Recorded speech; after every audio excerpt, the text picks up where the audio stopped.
Hello friends, welcome to our Sayali fashion designer channel आणि मी आहे सायली। तर तुम्हा सर्वांचं आपल्या आजच्या नवीन अशा छानशा व्हिडिओमध्ये मी मनापासून खूप खूप स्वागत करते। तर बघा, मग आज मी तुम्हाला फोर टक्स ब्लाउजची डायग्राम सांगणार आहे। कारण फोर टक्स ब्लाउज आपण बऱ्याचदा स्टिच करत असतो, पण त्याचे जे काही 4 टक्स असतात तर ते कशा पद्धतीने मॅनेज करावे हे आपल्याला समजत नाही आणि त्यामुळे आपला फोर टक्स ब्लाउजचा पफ व्यवस्थित येत नाही। सो आज मी तुम्हाला ही जी काही डायग्राम सांगणार आहे, म्हणजे फोर टक्स ब्लाउजची जी काही ड्राफ्टिंग म्हणा, तुम्ही आकृती म्हणा, जे तुम्हाला समजत असेल त्यानुसार। सो ही जर डायग्राम तुम्ही तुमच्या वहीमध्ये काढून ठेवली तर ती डायग्राम बघून तुम्हाला कुठल्याही साईजची फोर टक्स ब्लाउजची सहजच कटिंग करता येईल। कारण मी उंची, शोल्डर, गळा रुंदी, मुंढा, कॅल्क्युलेशन, छातीचा चौथा भाग असो, कमरेचा असो, हे सगळं अतिशय सविस्तर आणि त्यानुसार कशा पद्धतीने टक्स मॅनेज करायचे तर हे देखील सांगितलेलं आहे। सो ही आकृती नक्की काढून ठेवा तुम्ही तुमच्या वहीमध्ये मोठी सुटसुटीत, जेणेकरून डायग्राम बघून तुम्हाला कुठल्याही साईजची कटिंग सहजच करता यावी यासाठी। ठीक आहे, सो चला मग आता वेळ न घालवता आपण आपल्या आजच्या महत्त्वाच्या टॉपिकला सुरुवात करूयात आणि हा व्हिडिओ तुम्ही स्किप न करता पूर्ण नक्की बघा, जेणेकरून हा व्हिडिओ बघून तुम्हाला फोर टक्स ब्लाउजची कटिंग करणं खूपच सोपं जाईल। ठीक आहे, तर हे बघा, हा मी बोर्ड घेतलेला आहे। ठीक आहे, तर यावर मी तुम्हाला डायग्राम सांगते म्हणजे तुम्हाला लवकर लक्षात येईल। ठीक आहे, तर काल आपण फोर टक्सचा ब्लाउज ची पेपर कटिंग केलेली आहे। तर हे बघा, सगळ्यात आधी म्हणजे मी ज्या स्टेप बाय स्टेपने सांगते त्या स्टेप बाय स्टेपने तुम्ही पण डायग्राम काढा, म्हणजे तुमच्या पण लक्षात राहील। ठीक आहे, हे बघा, अंदाजे एक लाईन ड्रॉ करून घ्यायची, जशी मी करून घेतलेली आहे त्याप्रमाणे। ठीक आहे, त्यानंतर काय करायचं आहे, वरच्या साईडला पण अंदाजे लाईन ड्रॉ करून घ्यायची आहे। ठीक आहे, हे बघा मी एवढी केलेली आहे। त्यानंतर परत इथे खाली हा आहे आपलं मुंड्याची लाईन, लक्षात राहू द्या हा, आणि इथून आपण टाकत असतो छातीचा चौथा भाग।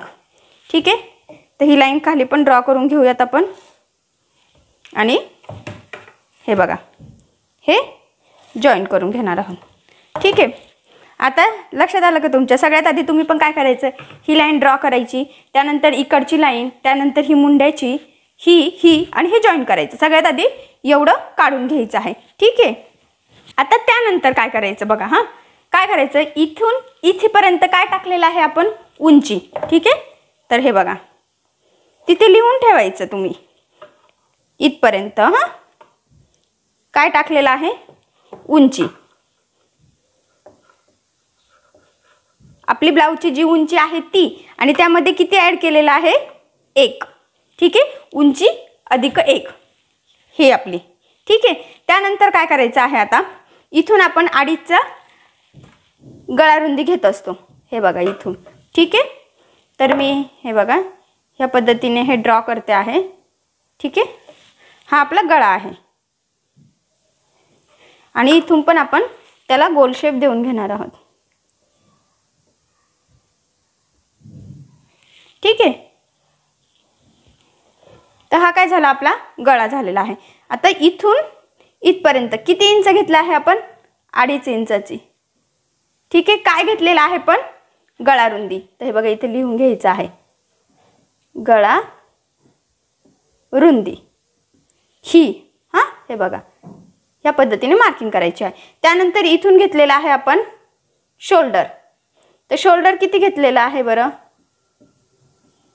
2.5 शोल्डर असतं, हा हे बघा 2.5 अधिक त्यामध्ये किती ऍड केलेला आहे आपण, अर्धा इंच। ठीक आहे, म्हणजे टोटल किती झाले आहे इथे, 3। ठीक आहे, तर इथून इथपर्यंत किती टाकलेला आहे आपण, 3 टाकलेला आहे। हे बघा, हे लक्षात आलं तुमच्या, एवढं इथपर्यंत शोल्डर। त्यानंतर आता तुम्ही म्हणत असाल की आपण पेपर कटिंग टाकताना हे बघा इथपर्यंत टाकलेलं होतं चौथा भाग। ठीक आहे, तो मी असा डॉटेड लाईन मध्ये दिलेला आहे, का, कारण की ते आपण कधीच हे करत नसतो कटिंग, कारण की आपला शेप इथून असतो ना, इथून नसतो त्यामुळे। ठीक आहे, त्यानंतर हे बघा इथून आपण 1 इंच घेत असतो, 1 आणि 1 घेत असतो अर्धा इंचाची। ठीक आहे,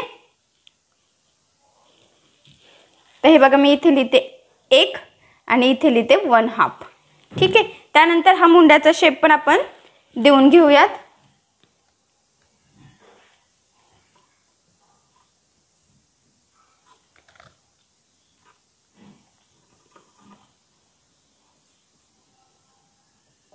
ठीक आहे, आणि हा टाकलेला आहे आपण मुंडा। तर हे बघा इथून ह्या प्रकारे लाईन ड्रॉ करून आपण इथे लिहून घेऊयात मुंढा. ठीक आहे, म्हणजे तुमच्या लक्षात येईल की ह्या साईडला आपण मुंढा टाकलेला आहे आणि ह्या साईडला इथून इथपर्यंत काय टाकलेलं आहे, गळा. तर तिथे पण आपण लिहून घेऊयात पुढचा गळा.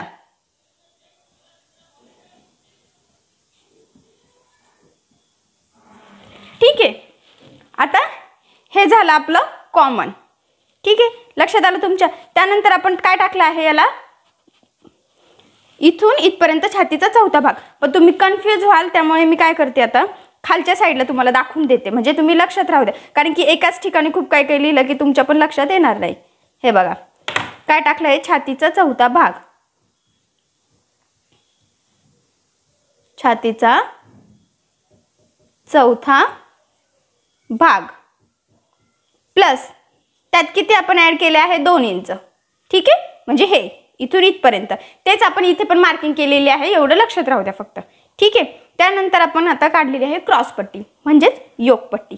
तर हे बघा एक मार्किंग थोडी वरती आपण 3.5 इंचाची केली होती आणि एक 2.5ची. ते बघा अंदाजे तुम्ही पण अशी मार्किंग करायची आणि जो आपला क्रॉस पट्टीचा शेप आहे तो देऊन घ्यायचा आहे. ठीक आहे, तर हे बघा इथून किती घेतलं, इथे 2.5 इंच, इथे लिहून ठेवायचं 2.5 इंच आणि इथून इथपर्यंतची मार्किंग आहे ती कितीची आहे आपली, 3.5 इंचाची. तर हे बघा इथे 3.5 इंच लिहून ठेवलं. ठीक आहे, एवढं आलं लक्षात तुमच्या. आता ह्यानंतर काय केलेलं आहे, आपण इथं टक्स टाकलेले आहेत. तर आपण इथून याचा सेंटर घेतलेला आहे बरोबर, हे बघा इथे. ठीक आहे, आणि इथून इथपर्यंत किती इंच घेतलं होतं, 3.5 इंच. तर मी तुम्हाला हे बघा इथे आपण मार्किंग करून घेऊयात. आणि हा जो टक्स टाकला होता ना तो आपण 2चा टाकला होता, तुमच्या लक्षात येत असेल.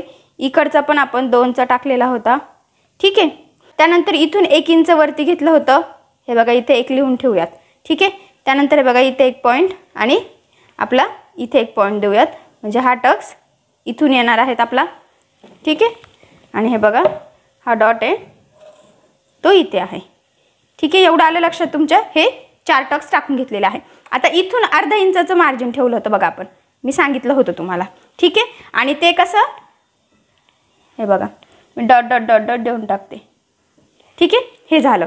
आता हे किती अर्धा इंचाचं आहे, तर हे बघा इथे मी अर्धा लिहून ठेवते, इकडच्या साईडला पण आणि इकडच्या साईडला पण. ठीक आहे, त्यानंतर ही जी आहे तो आपला 2चा टक्स आहे, तर हे बघा इथे 2 लिहून ठेवते. हे ठीक आहे, हे आलं तुमच्या लक्षात. पण इथून इथपर्यंत पण मार्किंग घेतलेली आहे आपण. ठीक आहे, तर मी हे बघा इथून ह्या पद्धतीने मार्किंग करते म्हणजे तुमच्या लक्षात येईल. तुम्ही बरोबर इथून इथपर्यंत मोजून घ्यायचं आहे. ठीक आहे, तर हे किती घेतलं आहे आपण, 3.5 इंच. तर हे बघा इथे 3.5 लिहून घेतलेलं आहे. ठीक आहे, त्यानंतर आता हे जे 3 टक्स आहे ना ते फक्त 0.5 इंचचीच मार्जिन ठेवून आपल्याला द्यायचे आहे. ठीक आहे, तर ते पण आपण डॉट डॉट लाईनने जॉईन करून घेऊयात.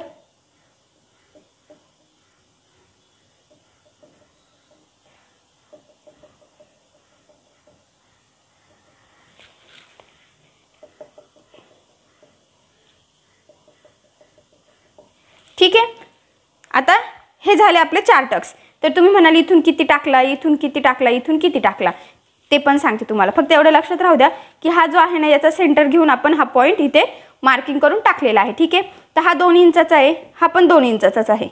ठीक आहे, हा साधारणतः आपला 3 इंचाचा असतो. ठीक आहे, आणि हा 5 ते 5.5 इंचाचा असतो. तर हे बघा 5 ते 5.5 इंचाचा. आता तो डिपेंड असतो की तुमच्या छाती कितीची आहे त्यावर.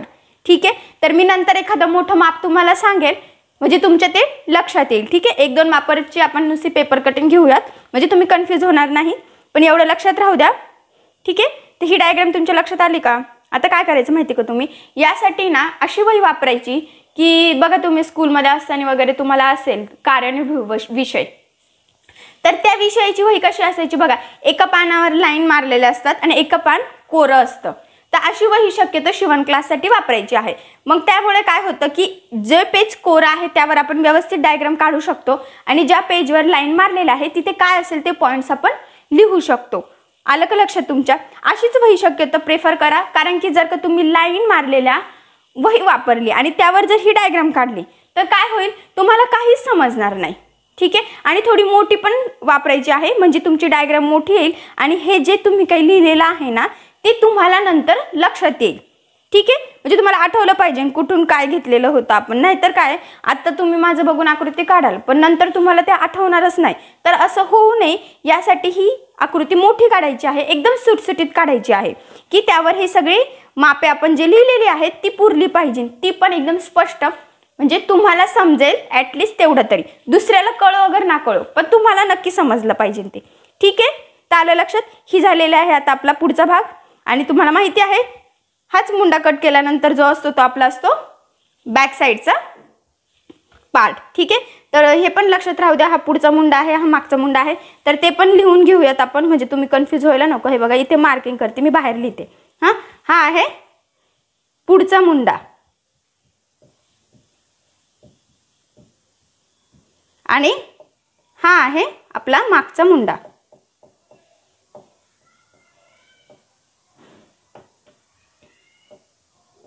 ठीक आहे. ही आकृती आली का तुमच्या लक्षात. आता हीच तुम्ही मी ज्या स्टेप बाय स्टेपनी सांगितली आहे त्या स्टेप बाय स्टेपनी तुमच्या वहीमध्ये काढून घ्यायची आहे. ठीक आहे. नीट बघून घ्या तुम्ही. ही झालेली आहे.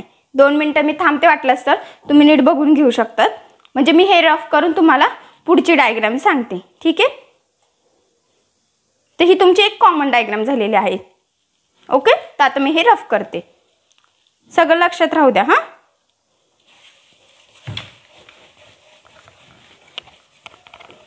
ओके.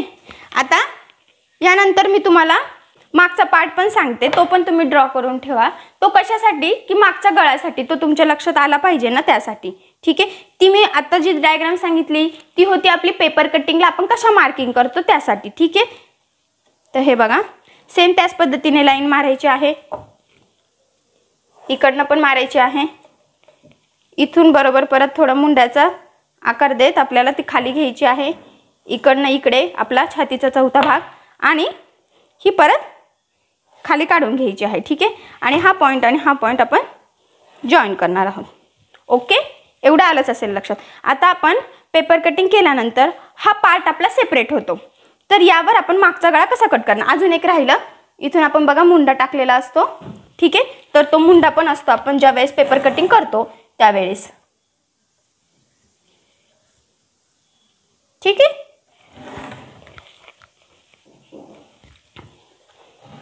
तर ज्या वेळेस आता आपण पेपर कटिंग करणार, म्हणजे ड्रॉ करून झाला आणि कट केल्यानंतर आपला ह्या पद्धतीने बॅक साईड राहतो. ठीक आहे. तर हे पण मी डॉट डॉट लाईन देते कारण की हा पण पोर्शन नसतो.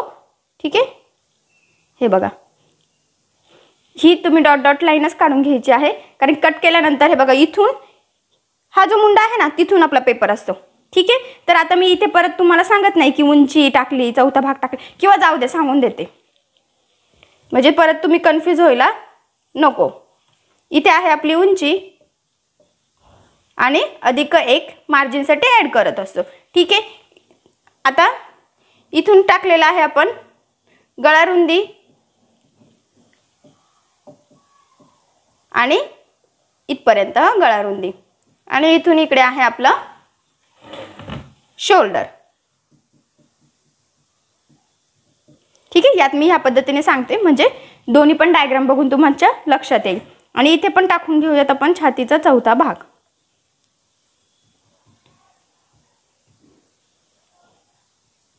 हे बघा मी या पद्धतीने लिहिते, पण चौथा भाग येतो, लक्षात राहू द्या, कन्फ्यूज होऊ नका. त्यामध्ये आपण 2 इंच मार्जिनसाठी ॲड केले आहे, तर मी ब्रॅकेटमध्ये लिहून ठेवते. ठीक आहे. म्हणजे तुम्ही पण लिहून ठेवा म्हणजे तुमच्या पण लक्षात राहील. बघा हे 2 कसले आहे मार्जिनसाठी आणि हा एक पण मार्जिनसाठी आहे, तो पण लक्षात राहू द्या. त्या आधीच्या डायग्राम असं नसेल लिहिलं तर चालेल, ह्या डायग्राम जरा सुटसुटीत आहे म्हणजे असं कन्फ्युजन होणार नाही, तर यात लिहून ठेवा. ठीक आहे. आता हे बॅक साईड कट केला, तर याचा गळा कसा कट करणार आपण, तर काय करायचं माहिती का, इथून 2.5 इंचची गळा रुंदी टाकायची आहे. किती, 2.5 इंच. ठीक आहे. त्यानंतर आपला जेवढा मागचा गळा असेल त्यामध्ये आपल्याला अर्धा इंच ॲड करायचं आहे. आता सपोज मी इथे लिहून ठेवते, तुम्ही पण लिहून ठेवायचं म्हणजे डायग्राम बघितल्यावर तुम्हाला कळेल. सपोज इथे मागचा गळा आपण घेतलेला आहे 8. ठीक आहे. त्यामध्ये आपण अर्धा इंच मार्जिनसाठी घेतो. तर टोटल किती झाले ते 8.5. म्हणजे अर्धा इंच कशासाठी घेतला आहे आपण? मार्जिनसाठी. ठीक आहे, एवढं आलं लक्षात. आता इथून मी गळा काढून घेत आहे. मग बघा साधारणतः एवढा येईल, तो अंदाजेच काढते मी. ठीक आहे, मग इथे काय करायचं आपल्याला? टेप परत क्रॉस ठेवायचा आहे तिरका. हां, आणि इथे 1 इंचाची मार्किंग करायची आहे. आणि ही मार्किंग केल्यानंतर आपल्याला द्यायचा आहे आपल्या गळ्याचा गोल आकार. ठीक आहे, एवढं आलं लक्षात.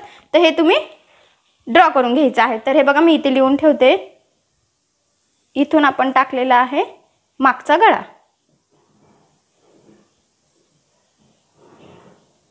आणि त्यामध्ये आपण किती ॲड केलं आहे? अर्धा इंच. ठीक आहे, इकडे तर मी एक्झाम्पल म्हणून लिहिलेलं आहे. तुम्ही हे पण साईडला लिहून ठेवायचं आणि इथे ह्या पद्धतीने पण लिहून ठेवायचं, म्हणजे तुमच्या लक्षात येईल की इथे अर्धा इंच आपण मार्जिनसाठी घेतलेला आहे. ठीक आहे, ही पण डायग्राम तुम्ही काढून ठेवूयात.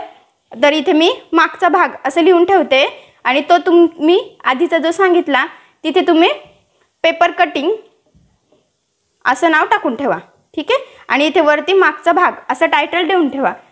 म्हणजे तुमच्या लक्षात येईल की पेपर कटिंग नंतर आपण ज्या वेळेस बॅक साईड सेपरेट करू त्यावेळेस ती कशी ओपन होईल आणि मग त्याचा गळा ह्या पद्धतीने टाकून इथून आपल्याला कट करून घ्यायचा आहे. ठीक आहे, तर हे जे आहे तर कट कुठून करायचं आहे? हे बघा इथे पण मी पुसून घेते डॉटेड लाईन तुमच्यासाठी, कारण की आपण आपली फायनल गळा हा इथून वरती आहे. ठीक आहे, तर इथून कट करायचा आहे आपल्याला, इथून नाही. हे आलं लक्षात? व्यवस्थित बघून घ्या. आणि सेम ह्याच पद्धतीने सुटसुटीत आत्ता सांगितलं त्याप्रमाणे तुम्हाला समजेल अशा भाषेत हे डायग्राम काढून ठेवायची. म्हणजे तुमचा सपोज काही दिवसांनी गॅप पडला किंवा गॅप नाही पडला तरी सुद्धा जर तुम्हाला आठवत नसेल तर तुम्ही ही डायग्राम बघून इझिली कटिंग करू शकता. ठीक आहे, तर आता ही झाली आहे. म्हणजे मला रफ करायला 2 मिनिटं बघून घ्या तुम्ही. ठीक आहे, तर आता मी ही रफ करते.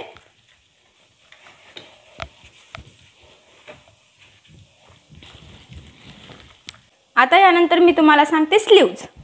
तर स्लीव्ज पण कशी ज्या प्रकारे आपण पेपर कटिंगवर कट केली तशीच सांगते. हे बघा इकडनं आपला काय होता? बंद बाजू म्हणजे जॉईंट असलेला ठेवलेला होता आपण. ठीक आहे, त्यानंतर हे बघा हे ड्रॉ करून घेऊयात.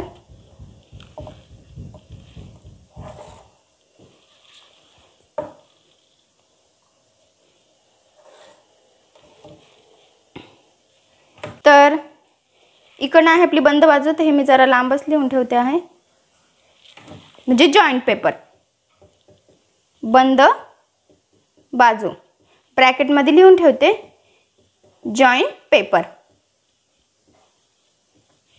ओके, आता इथून टाकलेला आहे आपण आपली बाही लांबी. ठीक आहे, इथे लिहून घेऊयात आपण काय टाकलं आहे आपण? बाही लांबी. ओके, यानंतर आता इथून टाकलेला आहे सपोज इथपर्यंत आपला पेपर थोडा पुढे आहे. हां, मी जरा डॉट डॉट लाईननी करते म्हणजे तुम्ही कन्फ्यूज होणार नाही. सपोज हा पेपर आहे आपला. हां, हे बघ डॉटेड लाईनमध्ये मी जे दाखवते ना तो आपला एक्स्ट्राचा पेपर आहे. ठीक आहे, पण आपण मार्किंग केलेली आहे इथपर्यंत. तर ते हे इथपर्यंत किती आहे? तर आपण टाकलेला आहे छातीचा 4था भाग.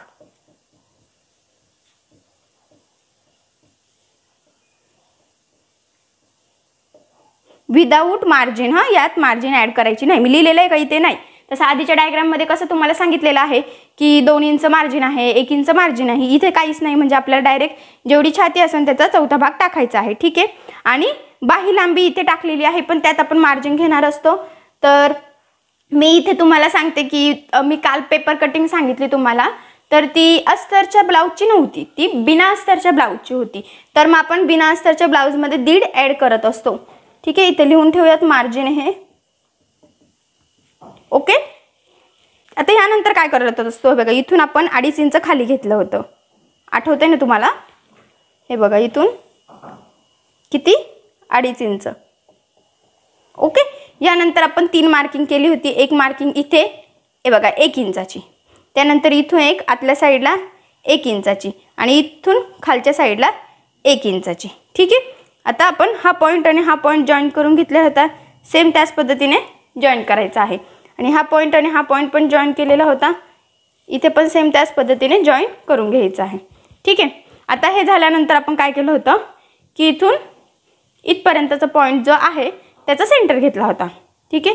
तर हे बघा मी इथे सेंटरला मार्किंग करून घेत आहे. त्यानंतर याचा पण सेंटर घेतला होता, याचा पण सेंटर घेतला होता. सेंटर म्हणजे काय, निम्म. हां, कन्फ्यूज होऊ नका परत. आणि त्यानंतर इथून अर्धा इंच वरती मार्किंग केली होती आणि अर्धा इंच खालच्या साईडला मार्किंग केली होती. ठीक आहे. त्यानंतर आपण याचा गोलाकार दिला होता. तर हे बघा आपण देऊन घेऊयात इथे पण. हे बघा इथे आणि ह्या पॉईंटपासून परत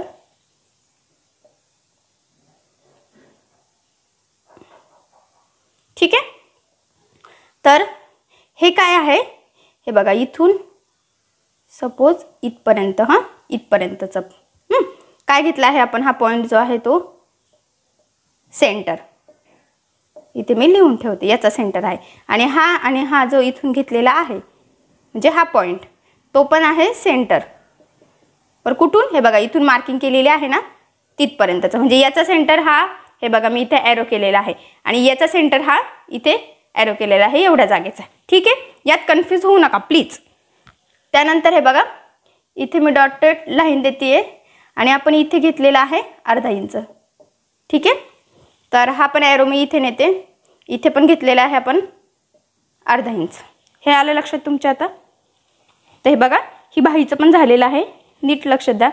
इथे आहे चौथा भाग, इथे आहे बाही लांबी आणि त्यात जेवढं मार्जिन असेल तेवढं ॲड केलेलं. ठीक आहे. हे बघा इथे 1 लिहिलेलं आहे, म्हणजे इथून इथे घेतलं आहे 1 इंच, इथून 1 इंच आणि इथून 1 इंच. त्यानंतर जसं पेपर कटिंगला जॉईन करतो, हे बघा इथून इथे हे. ठीक आहे. आणि इथे किती अर्धा इंच घेतलं आहे, याचा सेंटर घेतलेला आहे कुठला, हा पॉईंट आहे. हा पॉईंट कसं काय घेतला, तर याचा सेंटर. म्हणजे मी व्यवस्थित तुम्हाला डायग्राममध्ये सगळं सांगितलेलं आहे. ठीक आहे. तर ही आहे आपली बाहीची डायग्राम. इथे कोपऱ्यात लिहून ठेवते, तुम्ही वरती लिहून ठेवायचं आहे. ठीक आहे. ही कसली आहे आपली बाहीची, ही डायग्राम झालेली आहे. तर आता मी तुम्हाला काय सांगते की बाही लांबीमध्ये आपण मार्जिन किती ॲड करत असतो ते. ठीक आहे. आधी हे रफ करते म्हणजे तुम्हाला व्यवस्थित ते एकदम क्लिअर दिसेल, नाही तर मी इथे कोपऱ्यात लिहिलं की परत तुम्हाला समजणार नाही. ठीक आहे. तर हे बघा आता मी सांगते तुम्हाला, अस्तरचा ब्लाऊज आहे, व्यवस्थित लिहूनच देते, त्याचप्रमाणे तुम्ही तुमच्या वहीमध्ये लिहून ठेवायचं. अस्तरचा आहे ब्लाऊज आणि इकडे आहे, हे बघा 2 पार्ट करते, हा आहे बिना अस्तरचा.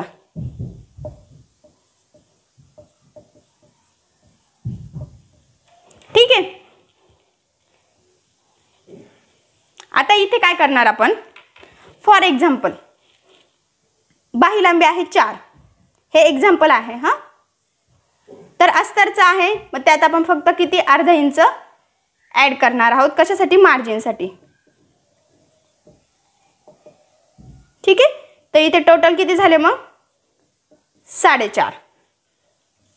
आणि इथे हा आहे बिना अस्तरचा, सेम आहे बाही लांबी आपली. ठीक आहे. तर मग आपण यामध्ये ॲड किती करणार आहोत, 1.5 इंच, 1.5. का हे काय आहे, 1.5 इंच मार्जिन आहे आपली. ठीक आहे. तर टोटल किती झाले मग 4 आणि 1 5 आणि तो हाफ म्हणजे 5.5. आलं का लक्षात. म्हणजे बघा बाही लांबी आपली सेम आहे, इथे पण 4 आहे, इथे पण 4 आहे, पण हा अस्तरचा ब्लाऊज आहे, त्यात आपण किती इंच मार्जिनमध्ये ॲड केलेला आहे, अर्धा इंच. आणि जेव्हा बिना अस्तरचा आहे तेव्हा किती केलं आहे, 1.5 इंच. तर इथे 1 इंच एक्स्ट्रा का, हा प्रश्न तुम्हाला पडणार साहजिक आहे. तर लक्षात राहू द्या की आपला जेव्हा बिना अस्तरचा ब्लाऊज असतो तर तिथे काय असतं, आपल्या खालच्या साईडला आपण 1 इंच फोल्ड करून हात शिलाई करत असतो, त्यामुळे इथे आपल्याला 1 इंच एक्स्ट्रा घ्यायचं असतं. ठीक आहे. तर हे लक्षात राहू द्या, अस्तरसाठी अर्धा इंच मार्जिन घेतो आणि बिना अस्तरसाठी 1.5 इंच मार्जिन घेतो. ठीक आहे. तर हा पॉईंट पण तुम्ही लिहून ठेवा, 2 मिनिट मी थांबते म्हणजे तुम्ही लिहू शकता. ठीक आहे. तर आता रफ करते मी. आता मी तुम्हाला काय सांगते की स्लीव्जचं एकदा सांगते. आता मी तुम्हाला पेपर कटिंगवर कशी स्लीव्ज करायची ते सांगितलेलं आहे. ठीक आहे. पण ती कटिंग कशी करायची हे यात तुम्ही कन्फ्यूज व्हाल, त्यामुळे हे बघा मी ना इथे एक लाईन ड्रॉ करते. ठीक आहे. तर आपली पेपर कटिंग कट केल्यानंतर ती कशी असते ते मी तुम्हाला सांगते. हे बघा इथून थोडीशी अशी तिरकी असते. ठीक आहे. तर हा आपला सपोज सेंटर आहे, म्हणजे मला पण काढायला सोपं जाईल. ठीक आहे. ठीक आहे. तर हे बघा, हा एक साईडचा थोडा जास्त खोल आहे आणि इकडचा नाहीये. तर हा जी खोल बाजू आहे ना, तर हे बघा इथे काय असणार आता, म्हणजे हा आपला परफेक्ट स्लीव झाली आहे. तर मी ही जॉईन करून घेते.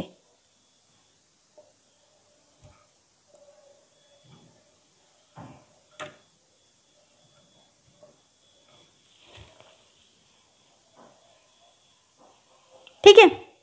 आणि इथे बघा आपलं ह्या पद्धतीने असणार आहे. तुमच्या लक्षात येत असेल की आधीची आकृतीमध्ये होतं की एवढं बघा, इथून आपण डायरेक्ट अशी कटिंग करत असतो आणि त्यानंतर स्लीव्ज ओपन करून हा पार्ट कट करत असतो. त्यामुळे मी तुम्हाला ही डायग्राम काढून दाखवलेली आहे. तर हा जो पोर्शन आहे ना, तो आपला पुढच्या साईडसाठी आहे.